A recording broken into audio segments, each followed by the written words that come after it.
Welcome to the Good Old Days of Radio Show. This is John Tefteller, your host. It is Tuesday, Comedy Day, and we have, as promised, one of my all-time favorite programs. I don't believe that this particular episode of this program has been heard since February 16th, 1945. It comes from a stash of 16-inch glass discs that were found in an apartment in Brooklyn a few years back.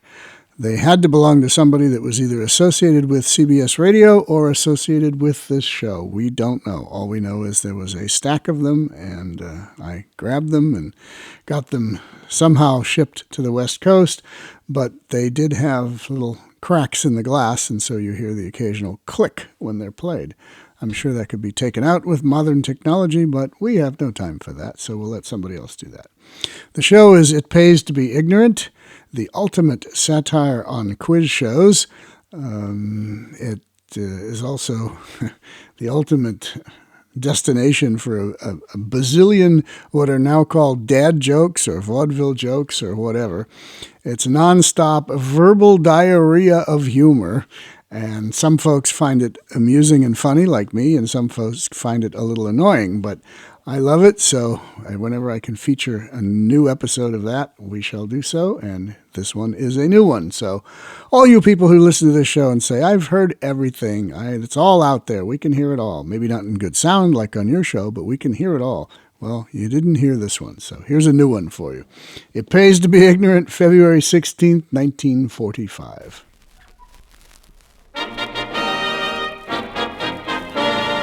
How can you tell a Jersey cow? By the license plates. Correct. Pay that man $8. What is a skeleton? A stripteaser who overdid it. Correct. Pay that man $9 because... It Pays to Be Ignorant, presented by Philip Morris Cigarettes and Johnny.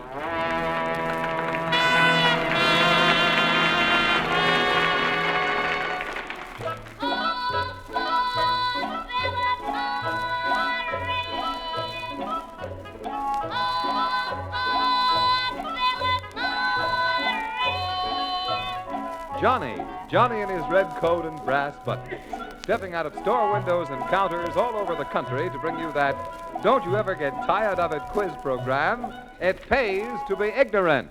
Thank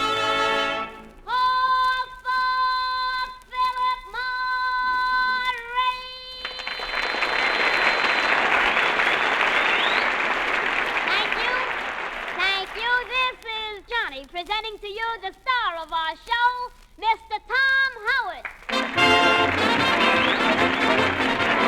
Thank you, Johnny. Thank you, and good evening, ladies and gentlemen. Once again, we bring you that half hour of culture right off the cob. It pays to be ignorant. We have a board of experts who were thrown out of kindergarten for biting the other children. First, we have the celebrated author, Mr. Harry McNaughton, who has just written a book entitled How to Run a Restaurant Without Points or Forever Hamburg. But here he is, Mr. Harry McNaughton. I have a poem, Mr. Howard. I see. It's hard to part with those we love when our hearts are full of hope, but it's harder still to find a towel when your eyes are full of soap. You like that? I like it very much. Something I copied off a boxcar. I see. Yeah. Next we have a woman who reminds you of Kipling's poem, A Rag, a Bone, a Tank of Air. A woman who may not be all wool, but she is a yard wide, Miss Lolo McConnell. You know, Mr. Howard, I'm getting fed up on the remarks you make about me. I see. It hurts me down deep inside. Hurts you. Deep, deep, deep down inside. Hey, keep on and you'll get down to where it really hurts. Shut up. I'm going to tell Mrs. O'Donnell on you. All right. Next we have a man who since the day he was born always has his nose to the grindstone. It must have been a beaut when he started. You have heard of Whistler's mother. Here is Frankenstein's father, Mr. George Shelton. Hey, Mr. Howard, you got to stop and selling meat, too. Oh. You know, I'll have you know I'm college bred. You're college bred. Yeah. You don't even know what college bred is. Who don't? College bread means a wad of dough with plenty of crust and a lot of crumbs gathered together for a big loaf. I see. Well, there they are, folks. From now on, we promise you nothing. Here is the first question for this evening. Now, let's pay attention and see if we can get it. Yes. What part of the human body does an eye doctor take care of? Mr. Howard, what's the doctor's name? That's not important. His name isn't important? No. Well, how do you know who to ask for? I mean, after all, he should have a name. Certainly. Whoever heard of a doctor going around without a name? All right. He wouldn't have anything to put MD after. All right, please. His name is Immaterial. Oh, what a funny name, Dr. Immaterial. What's his office hours? Never mind his office hours. The question is, what part of the human body does an eye doctor take care of? Miss McConnell, when your eyes bother you, where do you go? To the grocery store. To the grocery store. Uh-huh. I get some tea bags and put them on my eyes. I see. Don't you ever take them off? Let's get on here, please. You know, I went to the doctor last week to have my throat painted. Uh-huh. Oh, really? You had your throat painted? Yep. What color?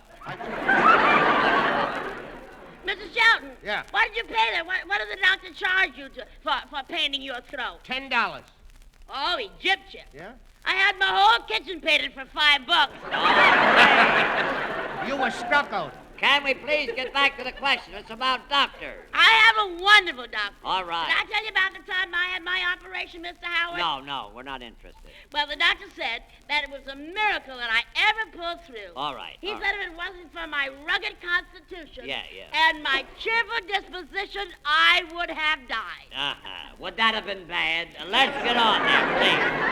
I say, you know, Mr. Howard, I read in the paper where a doctor is going to perform an operation over the radio. Well, an operation should go good over the ether. Should go good over the ether. Very subtle message. You know, I'll bet that he'll have the audience in stitches. Please.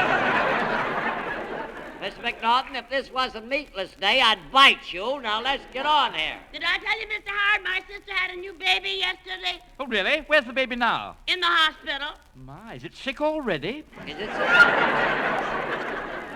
When I was in the hospital for my operation, all the nurses and doctors, they just hated to see me go home. I imagine. You were good for the business. You made the rest of the patients sick. I can see that. Now, let's get on here. The nurses said that I was such a good patient. All right. Oh, never complaining, never complaining. Look. I'll never forget the day they took out my stitches. Look, It was on wait a Sunday. minute. Will you cut And it out? the- Will you shut your trap? We're not interested in your operation. Now, let's try and answer the question. You know, I heard a good way to keep a coal in your head from dropping down into your chest. Really? Yeah? How? Tie a knot in your neck. Yes.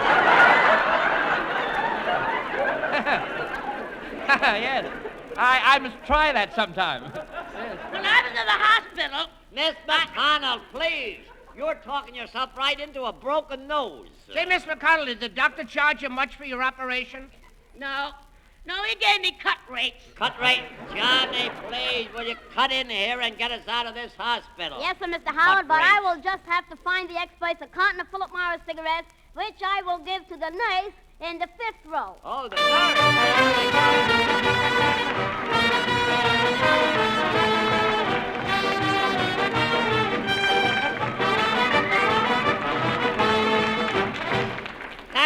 Thank you a lot. Now, here is our next question. When I was in the hospital, my old man used to come and visit me. Oh, he'd bring me all kinds of candy and fruit. And then he would sit on the bed and eat it. He'd eat the bed. He wouldn't eat the bed. Will you cut it out? Plain or with cream, I mean. Miss McConnell, if you don't keep quiet, you'd better call up that hospital for another reservation. Now, let's get on with the question. What was the question, Mr. Howard? I haven't asked you the question. Then how can we answer it if you don't answer it? That's right. We can't read your mind. No. You could if you like blank verse. Thank you, Mr. McNaughton. Thank you so much, Mr. Howard. Thank you. Thank you. All right. Now, here is the question. Carry on. Carry on. Now, here's the question. See if you can get it. Yes. It's a very timely question. What president chopped down the cherry tree and for whom they named the capital of the United States?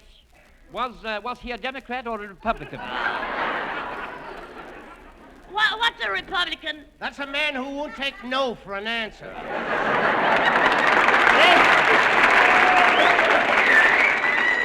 Please, What president chopped down the cherry tree and for whom they named the capital of the United States? That's the same question you asked before. But wait a minute.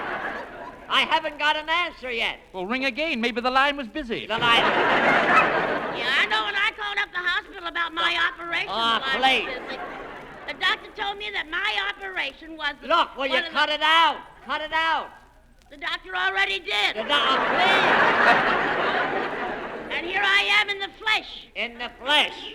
Well, you better go back and get a better fitting. Now, let's get on here. Let's get back to the question. The president I'm talking about has a birthday next Thursday. Has a birthday next... Who do I know has a birthday next Thursday? Did you say next Thursday's his birthday? That's right. Is he going to give a party? Are we invited? Never mind, please. Are you invited? This president has been dead for years. Then how can he give a party? He's not going to give a party. I'll give you another cue. He chopped down a cherry tree. Why? Why? I don't know. Must have been on account of the coal shortage. I don't know. His father bought him a hatchet. For his birthday? Look, I don't know if it was his birthday or not. But you said next Thursday was his birthday. I know I did. And now you say you don't know if it's his birthday or not. Mr. Howard, you're getting very, very difficult. Yeah. The doctor said that same thing about me when I had my operation. Oh, He please. said my operation was the most difficult Miss operation. McConnell, if this man was living today, I'd get him to chop you down. Now, let's get on here. You mean none of you know the story about the man who chopped down the cherry tree? He never told a lie. He never told a lie? No. Well, that's fine. Yeah, That's it's a very fine nice thing. From now on, I'm never going to tell a lie. I see. Even if it hurts. Uh-huh. How old are you, Miss McConnell? That hurts. Wait, you mean the man you're talking about never told a lie? That's right. That must have been before income tax. Yeah, returns. no doubt, yeah. This man went to war for liberty. He went to war for liberty. My word, what would he have done for the Saturday Evening Post? Johnny, please, that's all. It's your turn now, Johnny. Well, I'm sorry, Mr. Howard, but I'll just have to find the experts a carton of Philip Morris cigarettes, which I will give to this soldier in the third row.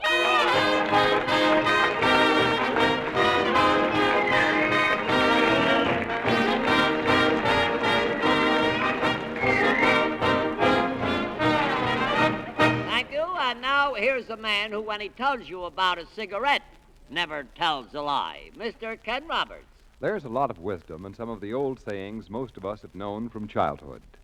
Right now, I'm thinking of one that sums up the vital superiority of Philip Morris cigarettes. And that is, an ounce of prevention is worth a pound of cure. So, isn't it sensible to change your cigarette before you pay the smoking penalties? We have never claimed for Philip Morris any curative power. But in Philip Morris, you do get that ounce of prevention, far less irritation to the smoker's nose and throat, scientifically proved. Now, you're entitled to know the source of that proof. First, laboratory research has proved Philip Morris far less irritating than 4 other leading cigarettes. But that's not all. The findings of a group of distinguished doctors show that when smokers change to Philip Morris, substantially every case of irritation of the nose or throat due to smoking cleared up completely or definitely improved. Full reports of these findings have appeared in authoritative medical journals for the information of doctors. On this high and impartial authority, we say to you, Philip Morris are proved far less irritating, therefore safer for the nose and throat. Philip Morris superiority is recognized by eminent medical authorities. No other cigarette can make that statement. Remember, an ounce of prevention is worth a pound of cure.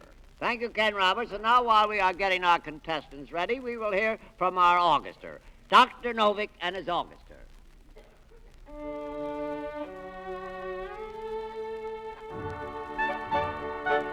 There they go.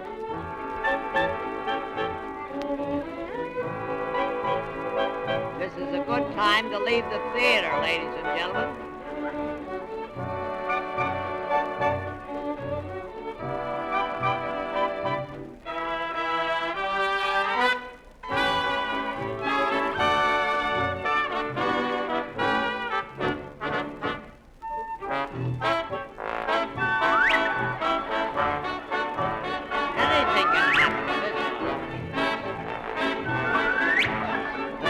up any instrument they get their hand on and just blow in it.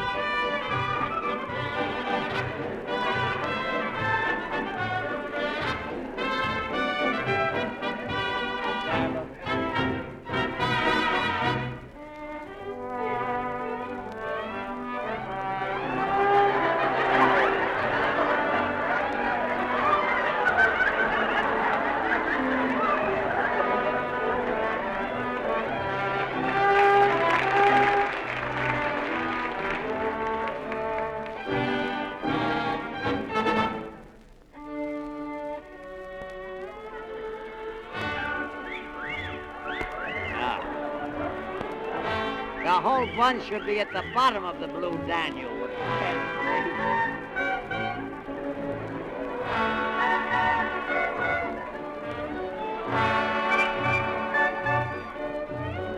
What they get for buying their instruments in pawn shops.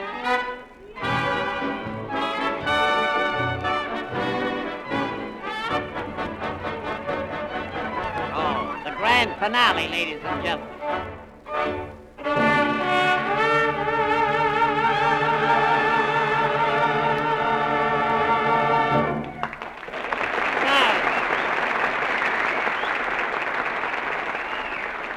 Ladies and gentlemen, Dr. Novick and his orchestra can be hired now for New Year's Eve celebrations.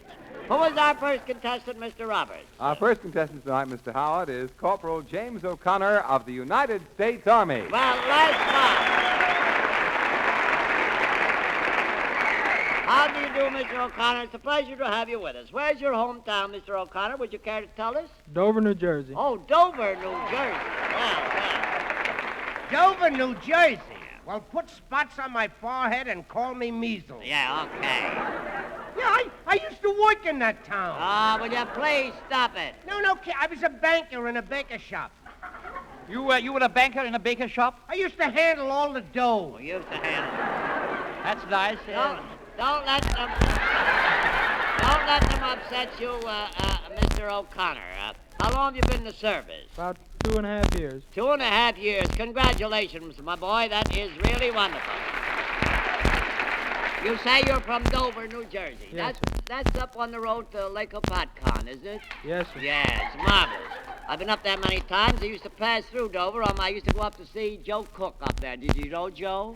Yes, sir, I did. He's a very fine man. Oh, you know him. Isn't that fine? Yes, he is a great man and a great comedian. It really is too bad he retired. We lost a great entertainer when we lost Joe.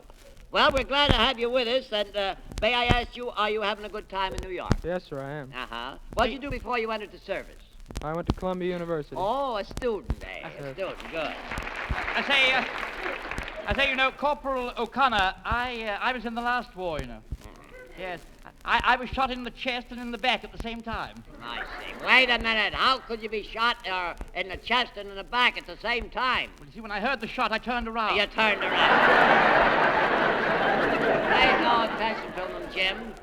We're sure happy to have you with us here tonight. Yeah, we sure are. What's your first name, honey? Jim. Jim? That's right. Jimmy O'Connor, eh? Yeah, that's right. Gee, is that a cute name? Yes, it is. Boy, is he a cute kid. Whoa.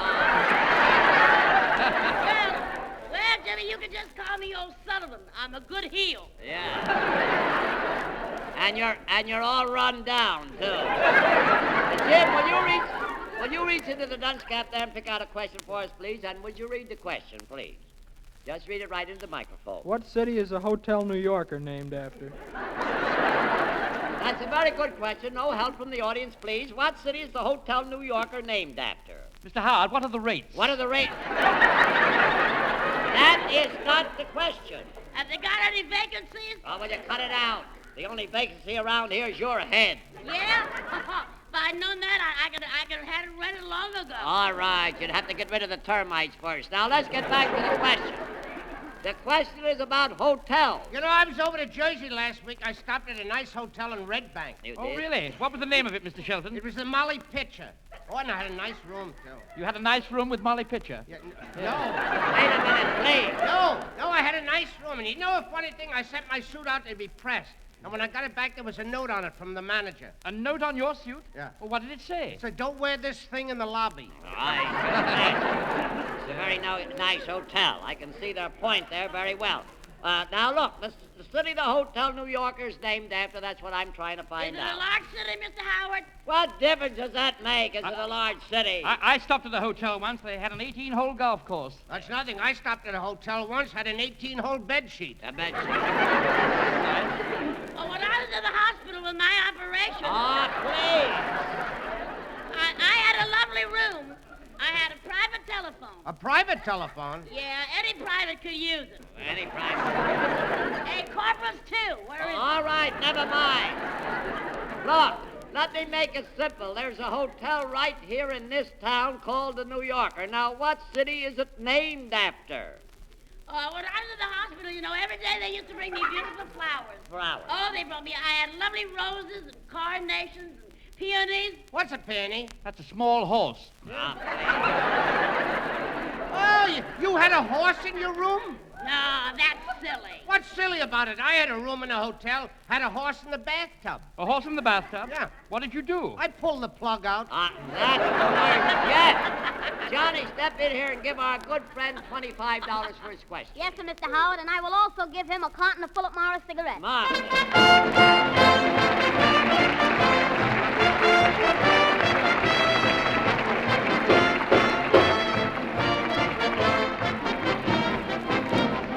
And now, before we have our next contestants, another word or two from our good friend Ken Roberts. Nowadays, even though we're making as many Philip Morris as is humanly possible, we know that you're not always able to get your package of Philip Morris cigarettes immediately. And we also know why. If we provided more of them for you, it would mean providing fewer Philip Morris for the men and women of our fighting forces. None of us wants that. So please, keep this in mind. If your dealer happens to be out of Philip Morris today, try him again tomorrow. Keep on asking. Be as loyal to Philip Morris as Philip Morris is to our boys and girls overseas. Remember, when you hear Johnny's call for Philip Morris, America's fighting forces overseas have first call on Philip Morris, America's finest popular price cigarette. Thank you, Ken. And now, who is our next contestant? Our next contestant, Mr. Howard, is a very lovely and charming young lady. She is leading Wren Joan Surratt of the Royal Canadian Naval Service. Oh, that's right. Good evening, Miss Surratt, and welcome to A Pays to Be Ignorant. How do you feel, Miss Surratt? Just fine, thank you. Well, that's good. We're really glad to have you here with us. Where is your hometown? Would you care to tell us? I'm from Winnipeg, Manitoba. Winnipeg, Manitoba. My. You're right up in the heart of the Dominion there. Cold up there, I imagine, isn't it? Yeah, it's pretty cold. I imagine it is. Well, we're really glad to have you with us here. Now, did you ever have an operation? Will you cut it out, please? Well, you mind your own business, you Well, I was only spongehead. trying- Never mind. Let's get on. Don't pay any attention to him. We're going to throw her a fish any minute now. How long have you been in the service, Miss Surratt? 50 years. Not you, not you. I'm Mr. not talking to you. Mr. Howard, merely an observation. But Miss Surratt is a very lovely young lady. Yeah, I imagine, certainly. You can tell that to look at her. She's the kind of a girl I'd like to take to meet Mother, you know. Yeah. If I could trust my father. If you Will you please stop interrupting here? Say, you know what I got for my girl last Wednesday? I got one of those street valentines. Well, let's get Street Valentine. Yeah. Wait a minute, you mean Saint Valentine? I said street valentine. ST, doesn't that mean street? No. ST means Saint. Mr. Shelton, where does your girl live? Up on 76 Saint. Up on 7. Cut it out, please. 76th Saint. That's street, Mr. Sheldon. 76th Street. Didn't you say ST meant Saint? Yes, but what is the location? ST means street. Well, make up your mind, will you? I say, did your girl always live up on 76th Street? No, she used to live in Street Lewis. Street. Ah, please. I I'm really sorry to keep you standing there, miss. Would you reach into the dunce cap now and pick out a question for us, please, if you will? And when you get it, just read it into the microphone, please. Why do we pay an income tax? Why do we pay an income tax? Now, there's a good Now, question. there's a good question. Exactly. I repeat, there is a good question. Yes. Yes. And what was the question, Mr. Howard? The question is, why do we pay an income tax? Well, I say, Mr. Howard, why spoil a perfectly nice evening? Mr. McNaughton, please. You should pay your income tax with a smile. I tried to, but the government wants cash. The government...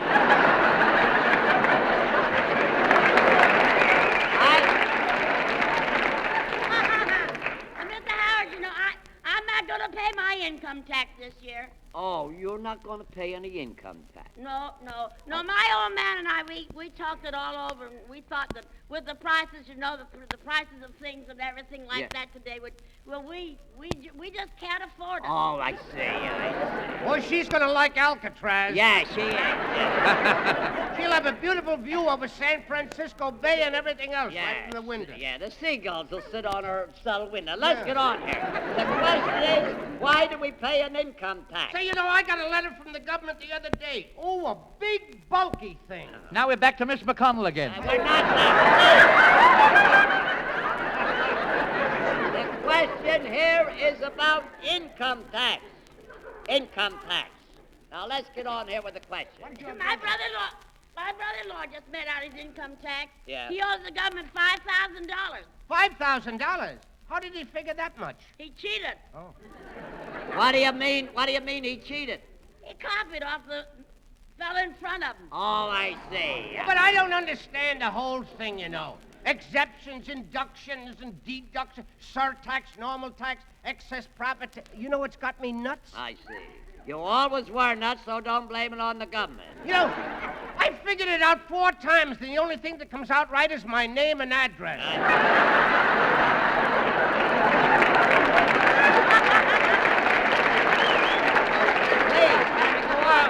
Well, you know, Mr. Sheldon, it isn't very hard, you know. I didn't have any trouble. Yeah. I mean, if you're a married man, you're allowed $1,000 exemption, see? Yeah. If you're a single man, you're allowed $500. Well, I'm a single man. Where's my $500? Wait a minute. You don't get the $500. Well, who gets it? Look, the government allows you $500. All right, where is it? I want it. Look. If I got $500 coming to me, I want it. All right, I'll look. sue. That's what I'll do. I'll Please. sue the government. Will you cut it out? No, Mr. Sheldon, no, you misunderstand. They just allow you that, old boy. Now, you take Miss McConnell's husband, you see. Yeah. They allow him $1,000. Why do they allow him $1,000? He's no better than I am. Look, will you cut it out? They allow him $1,000 because he's married. They allow him an extra $500 for Miss McConnell. Without seeing her? Without seeing They don't have to see her. They don't have to see her. If they saw her, he wouldn't get a nickel for her. Let's get on here. Is that so? Well, I gotta live, ain't I? A more debatable question I've never heard. All I want to know is where's my $500? Well, let's forget it. And besides, you're allowed donations for charity, too. Oh, you know, I gave something to charity only last week. A man came around collecting for the old lady's home. What'd you give him? Grandma. What's this got to do with my $500? I want my $500. Look, will you forget about your $500? Oh, forget it. Just like that, I sweat and slave for $500, and what happens? I don't get it. No. Suppose someone owed you $500. But nobody owes me $500. Look, what are your deductions? I don't... What do you mean, deductions? What do you take off every year? My winter underwear. Johnny, please, will you step in here and pay our young guest $25 for being nice enough to come up and help us out? Yes, and Mr. Howard, I will also give her a carton of Philip Morris cigarettes. Good.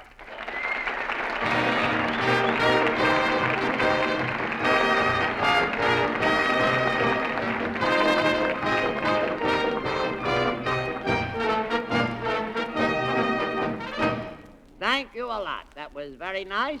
And now I see our good friend, Mr. Palazzi, telling me it's time to quit. So here's a young man to tell you just what we mean when we say... It pays to be ignorant, to be dense, to be dumb, to be ignorant.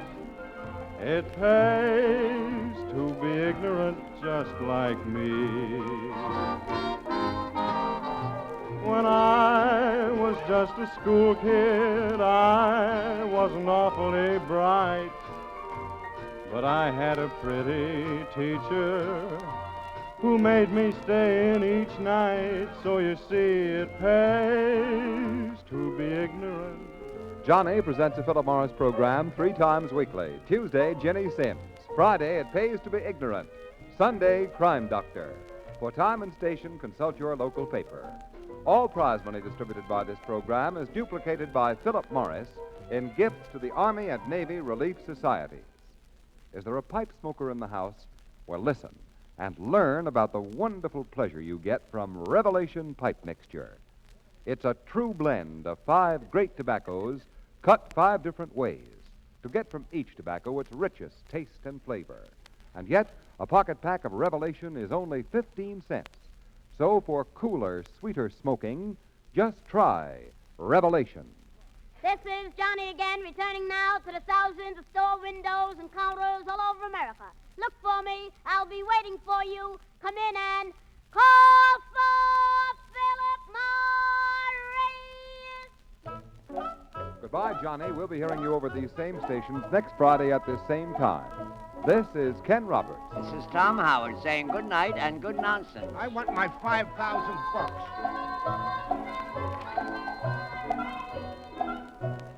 This is CBS, the Columbia Broadcasting System.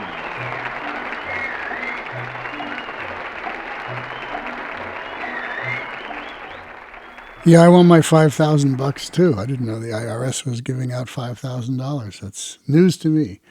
February 16th, 1945. It Pays to Be Ignorant, a brand new one. Not exactly brand new, but not circulating around and available all over the internet until now. Now it's all over the internet. Great. Okay. Anyway, back on Thursday with more odd and unusual shows, and back next Tuesday with another great comedy show. So we will see you all next week.